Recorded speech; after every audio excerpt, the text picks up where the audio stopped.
will run for 6 minutes. For details of all of our panelists and moderators' bios, you'll see a QR code pop up on that screen, and you can take a look there. Without further ado, let's welcome our moderators for today, Sahar Driver and Sonya Childress from Color Congress.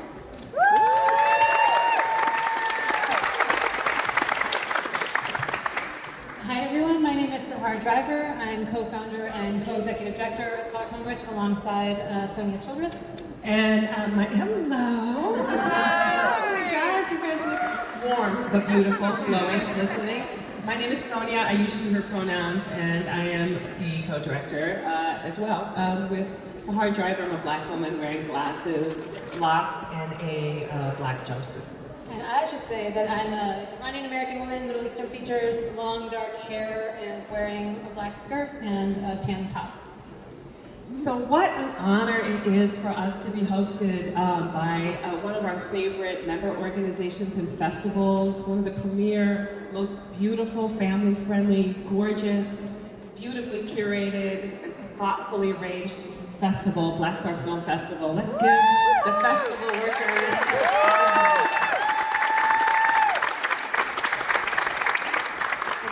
all for joining us today. So a little bit about, to start us off, I'm going to share a little bit about the Color Congress for those of you who are not as familiar. We launched Color Congress in 2022 virtually as a container for connection, as an ecosystem builder to serve people of color led and serving documentary organizations across the United States and the US islands. In the 2.5 years that we've been in operation, we now currently serve 108 organizations across this country and the island nations of Hawaii, Puerto Rico, and the Northern Mariana Islands, and Guam. Woo-hoo. And these organizations are unique not only because they're built by people of color, but they were built by folks who really believe in the authorship of filmmakers of color and who are highly connected to and accountable to the communities of color that they serve. And bringing the work of filmmakers of color to communities of color is a hallmark of the organizations that are in our membership. But sadly and unsurprisingly, as we launched the organization, began talking about our work with industry folks and funders, we found that many of them, even the majority of them, were flying under the radar of the view of philanthropy and of the documentary industry.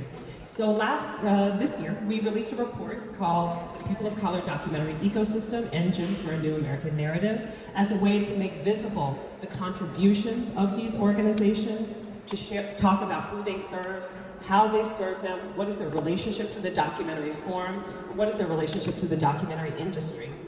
And here's a little bit about what we shared in that report. About 1/3 of the member organizations are artist support organizations that offer fellowships, training programs. 1/3 focus on disseminating work and are audience facing, like Black Star and other film festivals. Another 1/3 are collectives and networks, funders, and initiatives aiming to transform the documentary industry. Most of our members were launched in the 2010s, but the OG of our membership is Third World Newsreel, which was launched over 50 years ago. And it was the one that's based in the Mariana Islands. Again, they're based all across the country. We have membership everywhere except for Alaska. We're looking for a program in Alaska if you know of one. What we also found is that the majority of our members are still led by their founders, and that 94% of these founders self-identify first as filmmakers. 24% of our members operate, this is the money piece, with an annual budget that is less than $50,000. Take that in. 17% of our members report no full-time or part-time staff. Many organizations that we serve are fiscally sponsored, and among those, 75% have no full-time paid staff. So what we find is that our membership is led by folks who self-identify largely as filmmakers, largely as women and non-binary folks, and they built organizations that would champion their work and the work of people like them. And they're doing this work knowing that they are likely going to have to put their own filmmaking to the side and get unpaid and be unpaid to do this field building work. And yet, despite the fact that they are not getting served by philanthropy, and not getting recognized often by the industry. Last year alone, our members served over 15,000 documentary filmmakers, over 10,000 documentary film professionals, and over 20 million audience members were reached by their programming or services. And that is largely due to the NMCA, which is a National Multicultural Alliance, and POV, our POC-led public media organizations. Big up to them. So we see these organizations that we serve are not the DEI section of the film industry. These organizations are the places where filmmakers of color are seen, are valued, are centered, where their artistry and authorship is built into their DNA. These organizations understand that people of color are not just authors of our own history and stories, but we are also the audience for that work as well. And that they create cultural and artistic homes where politically engaged documentary work, which is shaping narratives that shape policies, that work is getting germinated and supported and funded and uplifted through this ecosystem of organizations. They are a lifeline, and I know that many of you can attest to that. So we wanted to just share a little bit about who these members are and why they're so vital to the field. We also wanted to gather you here today and have this conversation with you, the community of filmmakers that our ecosystem of POC-led and serving organizations serve, so that you're aware of the very specific challenges that they face today in this social and political context. As Sonya mentioned, historically, this ecosystem has struggled with getting the resourcing that it deserves. It's constantly punching above its weight, doing really important and strong work. It's also, as Sonya mentioned, struggled with gaining the visibility that it deserves for the work that it does. And Sonya and I started trying to counteract that by uplifting and putting a spotlight on those efforts, really shining a light on how powerful and important that work is, and realized suddenly that we were doing that in a context that could be endangering these organizations. Some context for that. There is currently increased scrutiny for any organization in this country that is addressing race-specific challenges and inequities through really effective and smart race-specific solutions and interventions. That's especially true for organizations that are funded by government or philanthropy. There's also a specter of legal challenges. Some examples that I'll name real quickly is the Fearless Fund. It's a Atlanta-based organization that is built to serve Black women entrepreneurs and runs a grant program for that particular community. A lot of folks have been tracking the Fearless Fund because the results of this particular case will signal the extent to which race-conscious grant-making will be able to succeed or proceed in this country. The plaintiffs of this case were two unnamed white business owners who said that they were ready and able to apply for the grant program, but were ineligible because of their race, essentially saying programs that were designed to address a particular inequity experienced by Black women business owners was itself racist. That's the context for where we're at. We hoped that the Fearless Fund attempted to stay an injunction so that they could proceed with their work while the case moved through the courts, and last month that failed, which is we can't read into it more than that, but it's not necessarily a good sign.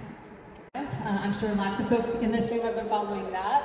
That is essentially an anti-democratic, very radical playbook that the Heritage Foundation has been advancing. Lots of folks from the previous administration are responsible for it.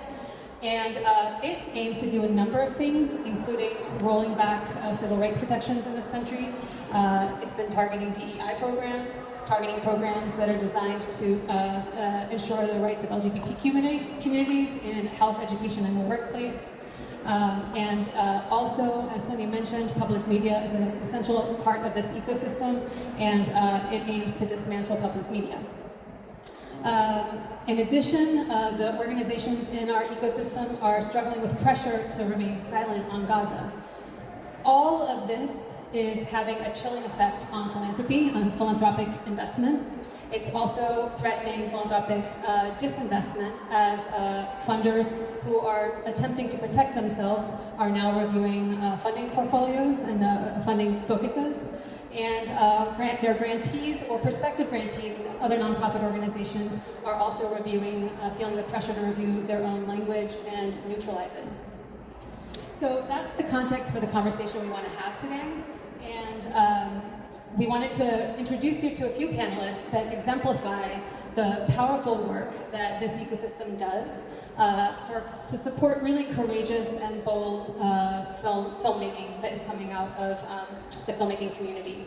And that are also shepherding an organization, supporting an organization that they're aiming to protect from these political and economic threats. We also are going to speak with a producer, an attorney, and an advocate who has been tracking these cases very closely and get some of her expertise. So with that, I'm going to introduce our panel. Nadine Patterson from SIFTMedia 215 is the co-founder and for 5 years has been raising funds and advocating for Black and Latinx women here in Philadelphia. Nadine is most comfortable in uncomfortable conversations about money, equity, and access to organizations and foundations here in the Philly area and plants seeds of opportunity for the next generation. Marángeli Mejia-Rabell is the director of the Philadelphia Latino Arts and Film Festival. She's a Puerto Rican-born, Philadelphia-based connector, cultural organizer, producer, arts and cultural curator, and programmer. Next to Marángeli is Cullado, who is the executive director of Visual Communications, which is an LA-based organization dedicated to honest portrayals of Asian, Pacific American communities and heritage through media arts. And finally, Anurima Bhargava, who is the founder and director of Anthem of Us, a strategic advisory and consultancy firm that centers dignity, justice, and belonging in workplaces, schools, and communities. Thank you all for being here today.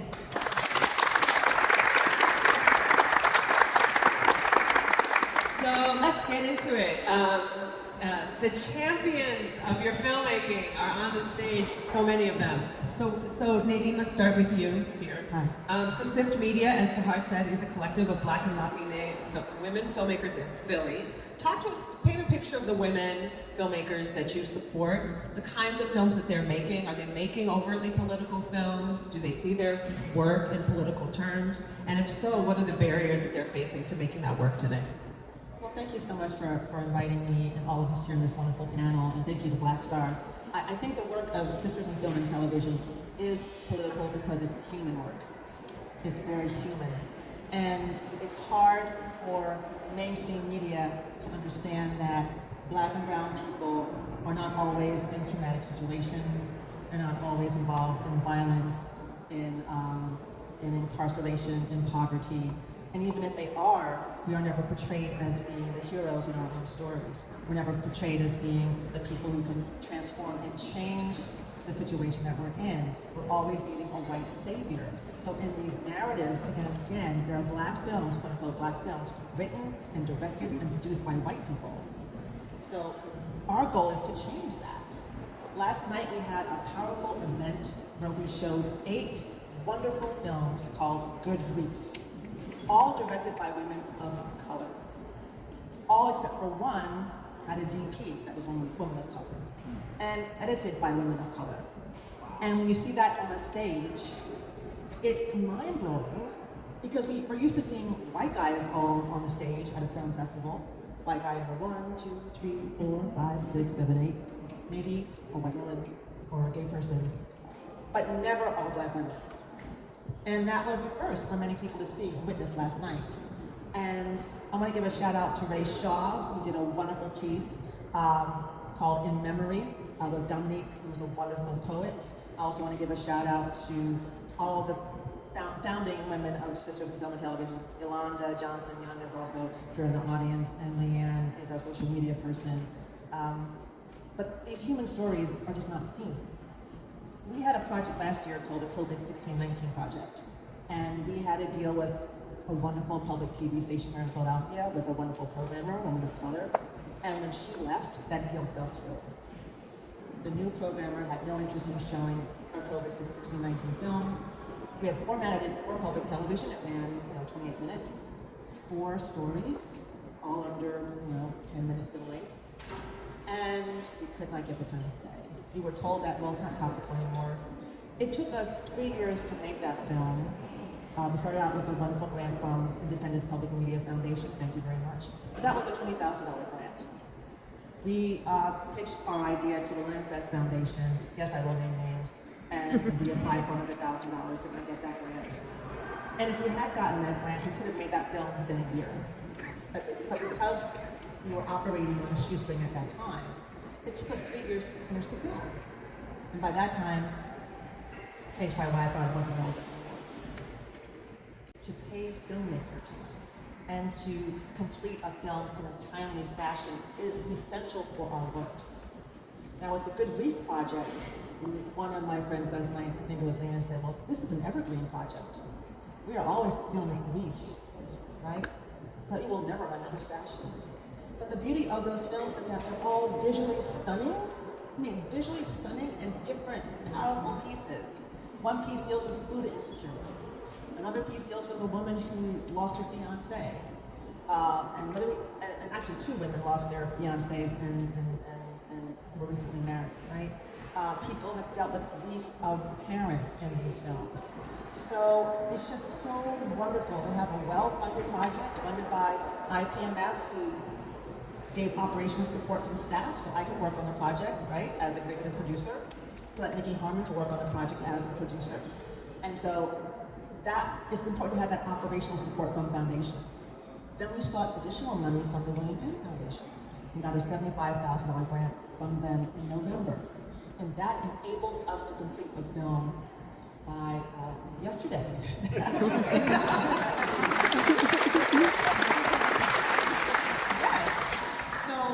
So the money aspect of film is the most expensive art form after architecture. And women of color, even after you make your first feature film, you may go 10, 12 years, 20 years before you make your second. So it's imperative that we not only make impacts and inroads in the foundation world, but also in government, the PBS system. Of course, the Corporation for Public Broadcasting should fund diverse organizations across the country at 100 times the level that they currently are funding, right? I mean, Black public media is so foundational. Many Philadelphians have benefited from their program support. I have benefited from their program support. My mother, Marlene Patterson, is one of the filmmakers, along with me, who we got a grant of $27,000 in 1997 for a piece called Living with the Dreaming, about Aboriginal modern dance in Australia. So it's imperative that we, women of color, have access to funds and access to distribution to tell these stories. And without that, we are muted. So the funding landscape for women of color filmmakers to tell stories about their intersectional identities from a place of honesty and truth continues to be a challenge and a barrier. Marángeli, you run the Philadelphia Latino Film Festival, Yes. which creates space for Latine filmmakers to make work and for that work to be seen by Latine audiences and beyond. And so thinking about being an identity-based film festival in this moment when identity-based organizations might be feeling some early heat before some legal restrictions may or may not come. How are you navigating this moment as a leader of one of these organizations and as a defender of the filmmakers who you serve? Thank you. Thank you for having me. It's an honor to be with you. Thank you, Nadine. Thank you to all the panelists and the filmmakers in the audience for all the work that they do.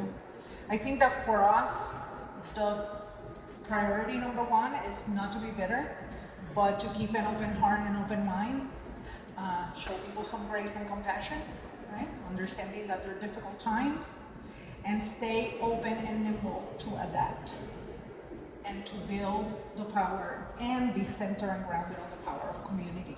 So providing opportunities to build community in a way that we're building capacity, so community can also have the tools to share their own stories. And that for us has been a process, right? You talked about COVID and all the different things, right? So The contextual intelligence, a lot of times we talk about emotional intelligence, but contextual intelligence is very critical when it comes to collaboration. Collaboration is the other part that is key to our work and access, right? So how do we position the work in a manner that is accessible, that people can see themselves, that there are no barriers to them engaging? So we went, from being fully in person to then everybody knows what happens in 2020, and we were one of the first ones that went fully virtual. And we have kept that dance and still hybrid to be able to provide that access to folks. Also programming in public access places like Cherry Street Pier and going to different locations around the city. Our position is to embrace the work with a learning posture and understanding that each season brings different learnings and takeaways for us. We have, you hear me kind of laughing because people will be like, what? And I have gotten that what a couple of times, but in order to do that, we had to really look at what growth meant for us, understanding how the landscape kept on changing and keeps on changing every day. So it's growth really about scaling or about taking a deeper dive. And for us, it's been taking the deeper dive and really going to the essence of the work, right? So for us, I mentioned community building, and how do we build community in a way that is very intentional and that leads to integration? Understanding that what we want, again, is capacity and offerings that community can see themselves and run with it, right? So we began as a 3-day festival, then pursued 4 days with a virtual transition, became an 8-day festival, and now we operate for 6 weeks. So, how are we doing that? People are like crazy. Now I'm going to give you a detail. Our opening day, or our kickoff day for our virtual program, we kick off virtually, is the Sunday before Memorial Day. And then our closing day is the Sunday after the 4th of July. And how do we do that? Well, we do virtual programming from Sunday through Saturday, right? And then we do in-person activations at different locations throughout the city, Thursdays, Fridays, and Saturdays. So it's not a thing of you come to us, we'll go to you. We'll meet you, where you are, because we want folks to see us not only as a presenter, but as a collaborator, right? That has been key. That has been key. Talent and grow talent and develop talent and support talent, not only here, but we expanded our programming timeline because of the demand with submissions. And we have, this year was like 30% were directorial debuts that come to us from 21 countries. So, right, creating space for that. Also, diversifying the voices at the table, right? Sometimes we can, it's not only about what we want, but also keeping that openness to what is needed. And understanding that we have 2 key stakeholders, right? Our audiences, and then the creatives, and then of course the triangle. We want to be a community of care, so we also want to take care of ourselves. But understanding and having that openness has led us to now engaging 2 new initiatives. One is a fellowship, where we have brought 3 creators to incubate projects, and then 2 cultural producers in residence. Why? At the core, I'm an organizer, right? It's the social interaction, it's the dance, and filmmaking and storytelling is that connection between past and future. It's that bond, it's that thread. And it's lifting legacy, celebrating legacy and lifting emerging voices and creating spaces for them to tell us what they need and for us to be responsive, not reactive. Love that. Thank you. And Francis, you are the Executive Director of Visual Communications, which runs the annual LA Asian American Pacific Island Film Festival, one of the oldest AAPI film festivals on the West Coast. And even though your organization is rooted in the AAPI community, lately, what you've been doing actually is a lot of bridge building between the Asian American and Pacific Island community within the construct of your festival. And you also curated a series of short films with non-Asian American color Congress member organizations. So right now you're leaning into an intentional posture of identity and community building, and bridge building. And I wonder if you could say something about why now and what that work has looked like for you. Again, thank you for having me here. Francis Cullado, he and his brown Filipino man with salt and pepper hair with a light brown shirt. Just one thing I've learned in this space is to always bring the people that you're bringing with. So today I bring my grandmother, who would have been 90 today. And I honor you all for being here today and honor the people that you bring with. So it's just an honor to be here with you folks. During Getting Real, one of the things that you said resonated, Color Congress is a solidarity project. And I think one of the best things we can do solidarity projects is based on values and common values that we have. Sometimes solidarity projects feel like a solitary project, I'm assuming, right? And even though there's 100+ organizations, what it means, and that's why it's always been a joy to converge every, when we have monthly meetups just with each other. Because I'm honored to be in a space with organizers, but you're all our crisis workers through media, right? And this is sort of the empowerment that's here, and a lot of the work that's, we've been trying to do the last couple of years is how do we actually create these bridges with other communities that share those values, and not just because we're from the same country, from the same region, right? And initially a couple of years ago was really us asking, what does Asian Pacific mean? Asian American, Native Hawaiian, Pacific Islander, all its messiness around it. What does it mean to have Asian settler colonialism? What does it mean when we're uplifting anti-Asian hate and our Pacific communities don't feel a part of that conversation? Even sort of a continued practice of indigeneity and land acknowledgement. I would just say a lot of these have pushbacks because we're kind of trying to change a little bit, and as you know, film festivals, we only have limited slots, and it's always about kind of the affirmative action conversations, like how about me, how about ourselves, right? Something about being collective and its community is it has to be about ourselves, and what does that mean? We did only Pacific fellowship program. We had a pushback for that because how about Asian Americans? And then, so a lot of these things that we're having, to be honest, we don't know actually what we're doing. It just feels good to be in community with people that shares it. And before I talked about one of the shorts programs that our collaborator Sahar Lassa who pushed together as our senior programmer. This year we programmed with Andre, we programmed with Scribe, Educational Video Center. These are folks who do work based on community media participatory programs. And a lot of that work has been shifting towards that because the filmmakers that we work with, we actually want to ask their spaces of affirmation. And a lot of the times, when you work with community participatory media folks, their spaces of affirmation is the community. It's hard to work sometimes with people when they're looking for spaces of affirmation in white spaces, in Hollywood, right? And what does that mean? And sort of, so that's always been the conversation, what's going around, and just trying to find people in the community to do that work with. So the Shorts program consisted of folks just being trained to have a camera, just understand that storytelling doesn't have to come from film school, it can just come from us. Our grandparents are this way. And one of the things that Color Congress has put to the table is, what is the role of film festivals in distribution?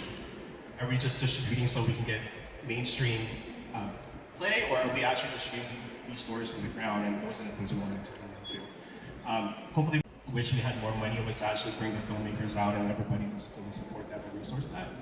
But a lot of this continued work is just being in solidarity with folks. And sometimes I share this.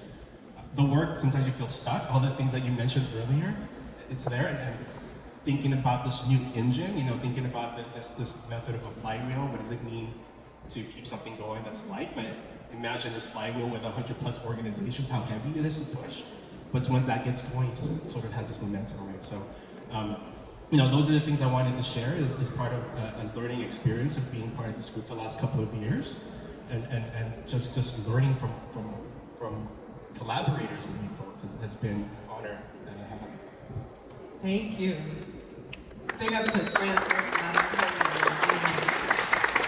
for their heartfelt work.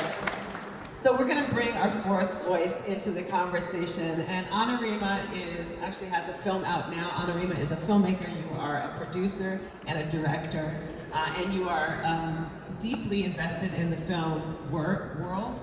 But the other hat you wear is as a civil rights litigator, and as your legal hat has brought you into the center of national battles around race and equity. And in particular, you were involved in the case around the repeal of affirmative action in college admissions last year with the Supreme Court. So Anurima is the mole in the room sometimes, working on our behalf, who is part of incredible conversations on the legal front in addition to the cultural front. And so I want you to, after you've heard from leaders of film organizations and what their challenges are in funding, in bridge building, take us a step back and paint a picture of the political environment we're all operating within, and the larger political project that your eye is on that's coming from the far right. Thank you. So just to begin, Anurima Bhargava, South Asian brown woman with long black hair who's wearing a multicolored type of dress, and I pronouns she, her, and I want to just to honor, as Francis, thank you, did, someone who is part of our filmmaking community, who is not with us, just Serge, who passed away a year ago yesterday, and is very much the reason that I'm in this room as someone who was blessed to be part of the Doc Society family. And so I want to start there, and so I want to paint this picture and also like incorporate so much of what we've just heard, right? Which is we are in the midst of this massive concerted effort. It's led by what I call the Four Horsemen. Some of them are familiar to you: Ed Bloom, Chris Rufo, that crowd, right? They're the same couple of people who've been around for a long time in multiple different places, right? And it includes obviously those who are trying to be in political power again, right? So, and the effort is to erase race. It is to erase who we are. It is to limit who we are, so that it's not about whether we're Indian or black. It's just that we can only be something, right? And to really limit what that is, right? And it's also importantly to divide and conquer. They're trying to bury us, and when we try to come up, they're trying to pit us against each other, right? And we're seeing that not only among communities of color, we're seeing it obviously with Jewish communities and many other communities around the country right now. And it's also an effort to control and to colonize us in terms of how we tell our stories and recognize our humanity. And so, what are the ways in which they're doing that? They're doing that through law. They're doing that through language. Why are they doing it through law? It's partly because the law can't account for nuance and complexity and realness and authenticity and who we are. It's incapable of doing that, right? So it's a real it's a blunt instrument for them to take something like this law from the 1890s, which was about making sure that Black Americans had economic citizenship, and all of a sudden saying that we're going to use that law to say that you can't invest in Black women and their economic mobility today, right? That's what they're doing. They are perverting the very engines of the ways in which a community was supposed to include all of us and eradicate some of the barriers that were there, and using that to say somehow or another colorblindness means that anything that is trying to actually allow for us to have access, for us to have control, for us to have power, that they're going to curtail that, right? And so this is really about, in so many ways, not only access, but and independence. Because what are we all in this room? We're people who are trying to tell independent stories that are not controlled, that are not editorialized by our government, by people in power. That is what we're trying to do. We're trying to tell our stories in our voices. But this is a really an element of like not only trying to stop that access and independence, but also to the investment, the support, the resources that allow for access and independence. And so part of what I want to also say is like what drives me insane about where we are right now is that the suggestion is that if there's a woman in a room or there's a person of color in a room, that's somehow suspect, right?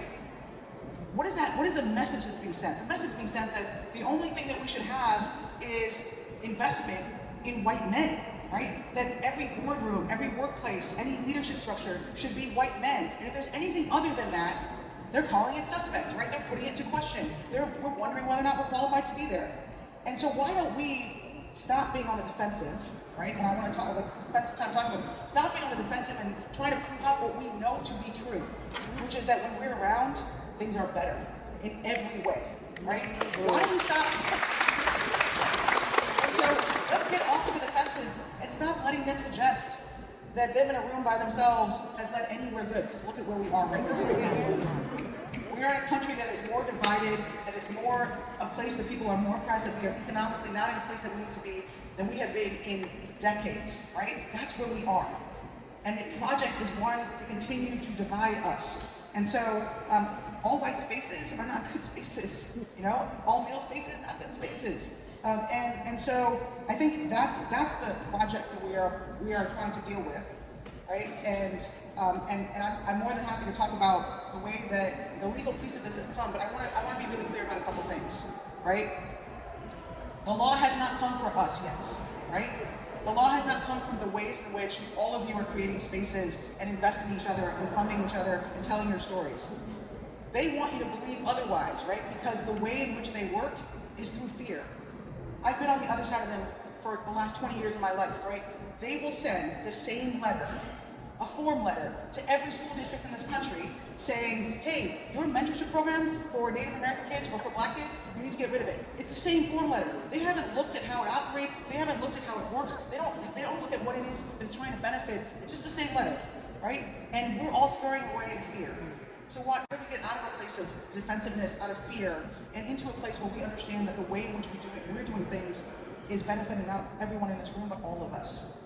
And is building something quite different.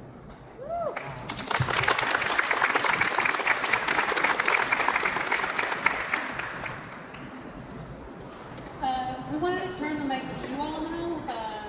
First of all, how many folks in this room represent or lead an organization that is in Color Congress? All right. All right. These are the people, everyone.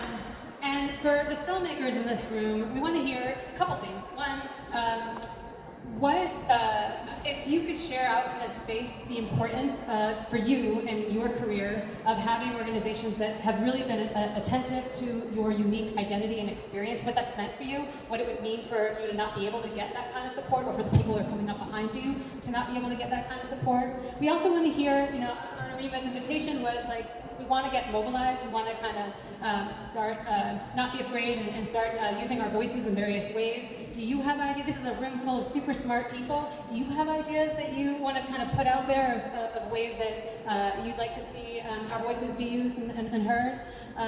That's sort of what I'm throwing out to you all right now. Who wants to go? Yeah, Don't be shy.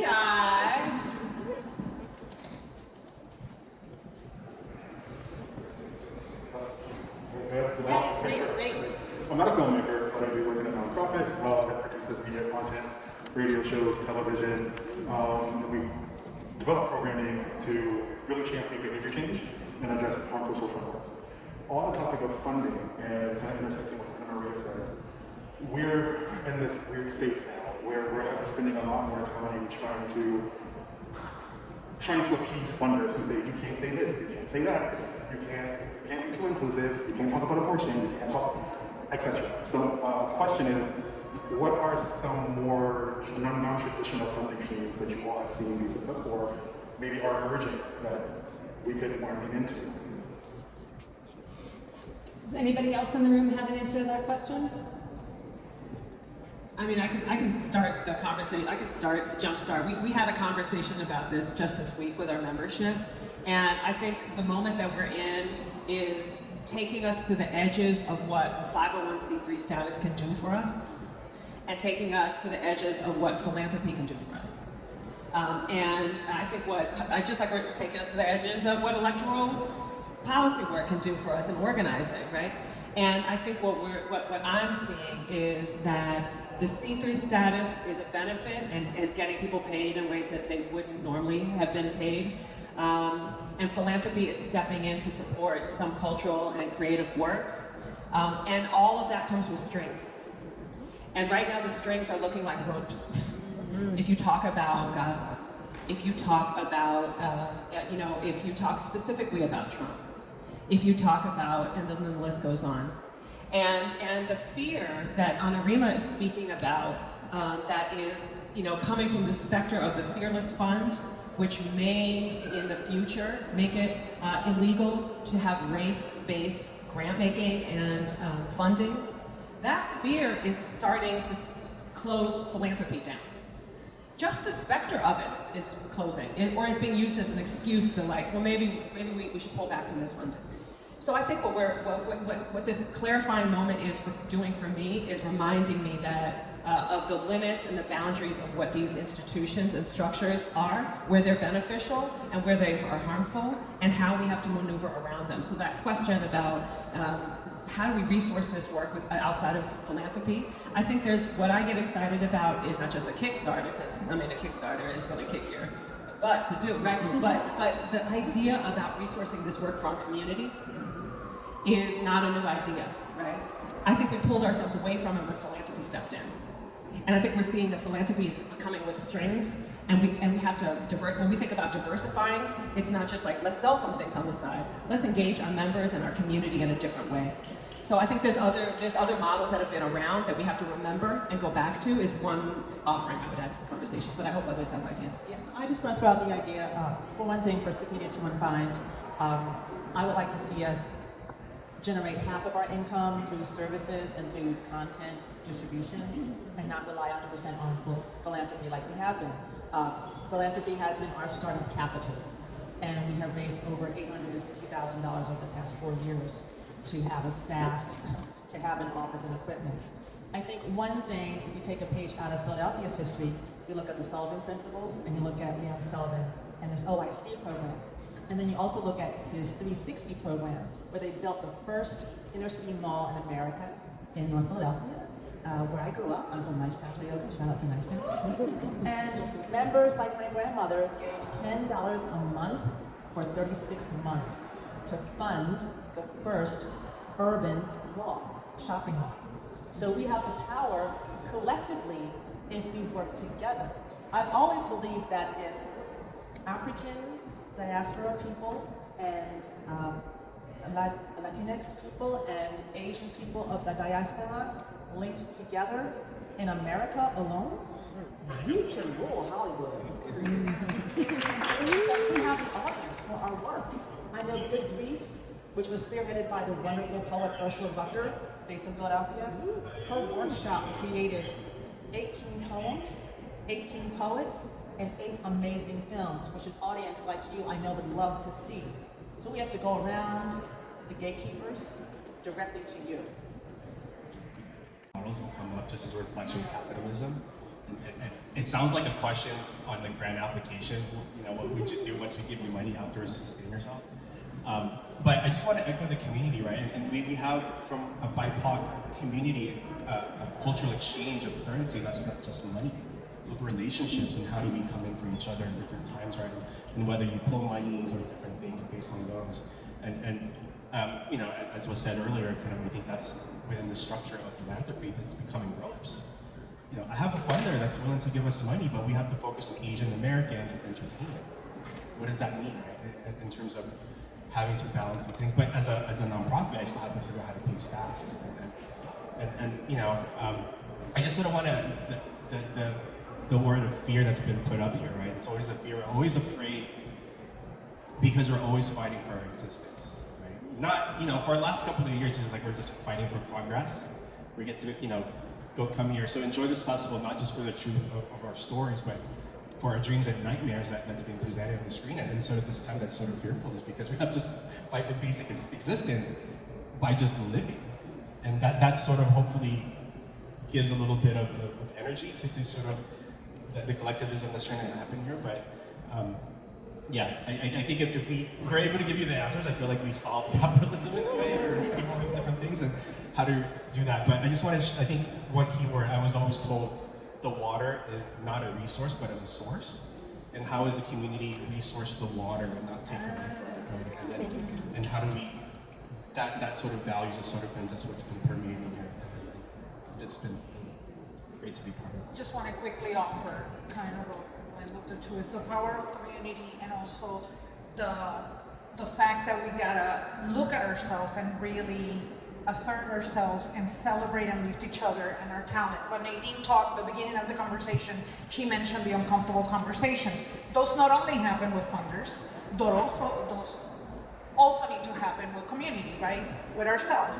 And now there's this tension with nonprofits. I will say, I know that you mentioned when you were talking about the report, the number of projects that are fiscally sponsored. If is fiscally sponsored, that's a decision.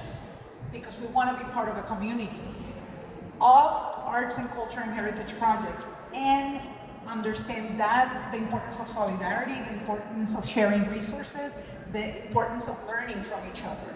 And the participatory practices is where it's at. It's where it's at. Once you start telling the funder, no, we're gonna find another way, right? There are ways to innovate and really celebrate what we have to offer.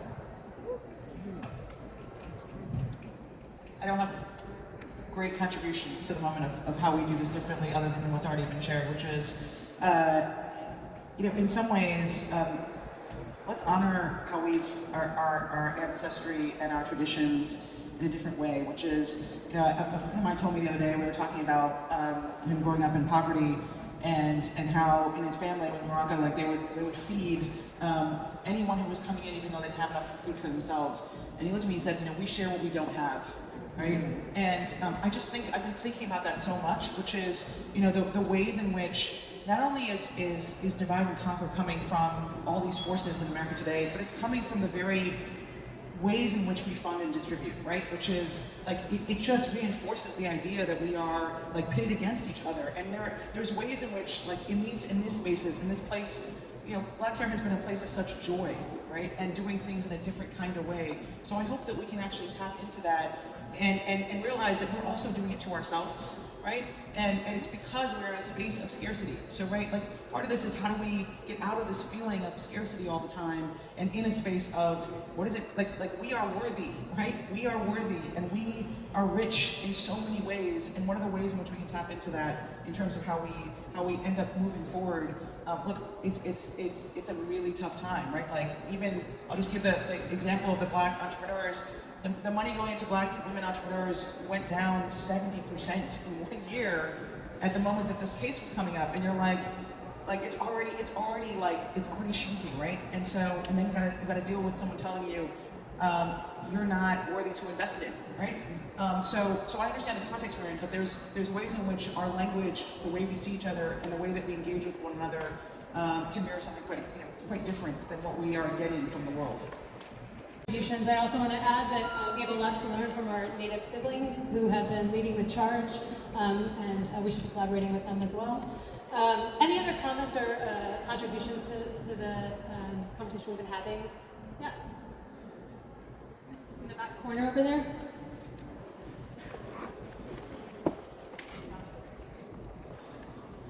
Thank you so much, and thank you for all the work that you've done. I do always read your reports, and it's super inspiring. The group I really want to shout out is Ground Rules Mafia.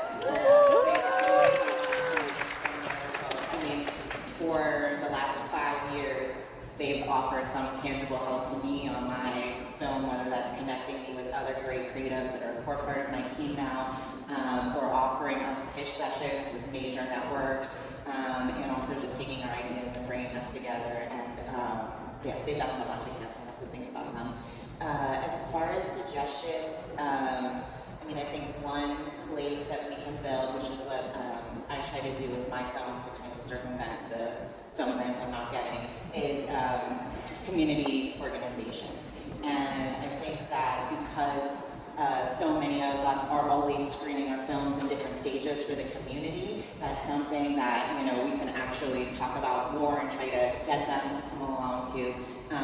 Understanding storytelling is benefiting their organizations or like certain movements, since we do often have so many intersections between our work and political themes and community work.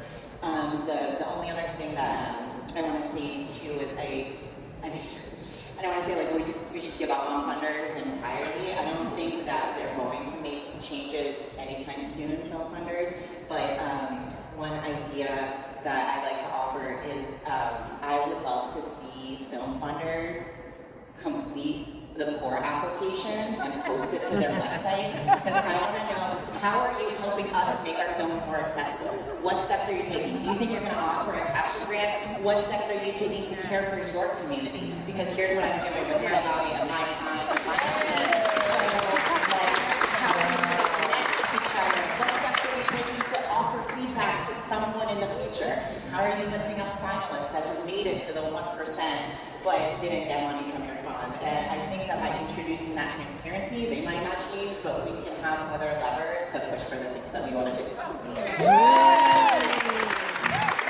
what happens when we lean on community and the brilliance that's in the room already? Anyone else? We have time for one more question. In that back corner over there? Oh, back up. I'm Charlotte. I'm part of a nonprofit called Welcome Strong. We essentially focus for Black women and brokers, kind of give electoral education and society resources. So I'm a little bit younger. I'm only 22. I am freshly out of, I would say, college. I graduated from the first degree grantee HBCU of the nation, the University of Pennsylvania. So I'm not a creative, but going through my undergraduate degree, I see the lack in need for creatives who are younger. In my generation, we understand the need for things like this, for panels like this, for films like these, for us to have a voice in a space, for us to kind of, I would say, bring awareness to the values and the problems that we need and the solutions that we need to offer. So as you guys are in the field, and I appreciate all the work you guys have done, I can't wait to see if you have any kind of advice for people who want to do these things, especially at my age.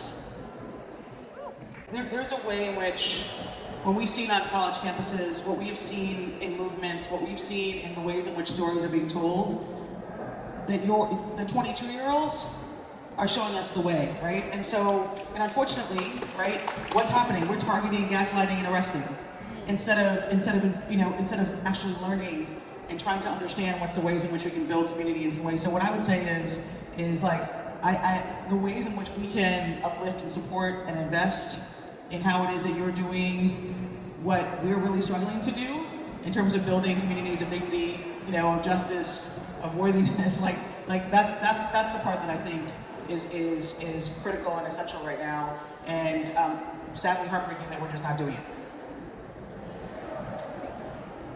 So I want to circle us back up to close, and I think what words kind of resonate for me from this conversation.